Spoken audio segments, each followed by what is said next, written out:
In this presentation, I'll be talking about the fractured cervical vertebrae. Firstly, where is the cervical vertebrae? It is at the uppermost part of the spine, and it consists of the first 7 vertebrae of the spinal column, which makes up the neck. Now, a fractured cervical vertebrae is when there is a breakage or separation in between two of the vertebrae.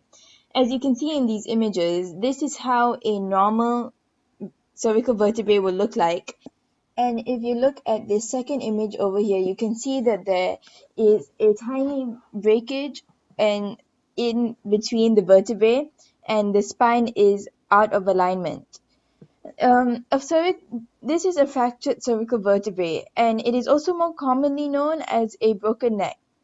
This is a very serious injury, as our necks are used to support our heads, and also if there is a break in the vertebrae, this could possibly cause damage to our nervous system, which runs through our spinal column.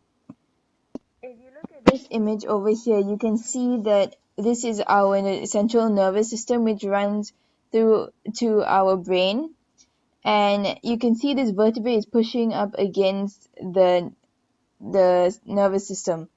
Now, if you look at this image over here, you can see clearly how the nerves are going in between, running through the spinal cord. So if the nerve is damaged, it could possibly lead to paralysis and in some cases even death.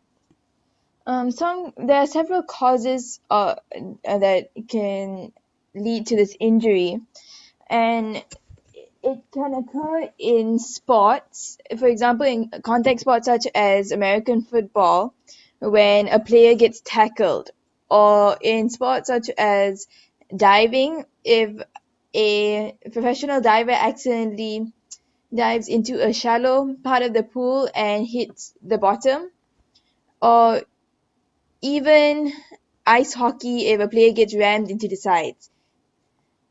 There are also other causes which could just be high impact accidents, such as someone falling off their bike, someone falling down the stairs, or even someone who has gotten into an automobile accident such as a car crash or even a motorcycle accident. There are several complications that can arise from this injury. Because the cervical vertebrae is close to the head, it could possibly cause breathing difficulty or even severe neck pain. And also, a more serious complication could be sensory nerve damage, where you could lose your sense of touch or feeling in your arms or legs, because, as I mentioned before, your cervical vertebrae is in your spinal column, which is connected to your central nervous system. However, there are treatments that can help with this injury. For less severe cases, there is the cervical brace, and this limits movement in the neck so the vertebrae can realign themselves. And the recovery time is usually around 6 to 8 weeks. For more serious cases, there is traction surgery. Traction surgery is when you stretch the spine to help realign the vertebrae, and the recovery time is longer. It's around 2 to 3 months.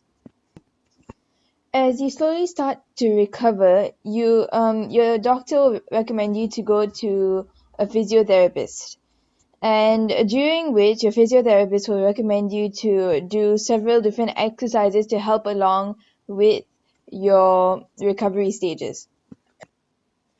Some of these exercises may include having to improve flexibility or even build up strength. Some of the things that you may be asked to do will be go for walks just to build up energy, and maybe later Further on in your recovery stages, you may be asked to lift weights to help build up strength in your back and your neck. And there's also isometric strengthening. And we'll look at the bottom image over here as an example.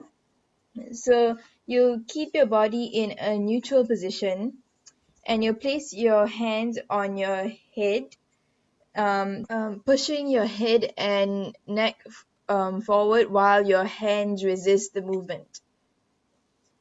You can do this for the sides of your head as well as the back, and it helps slowly build strength in your neck muscles. That is the end of this presentation. Thank you for watching.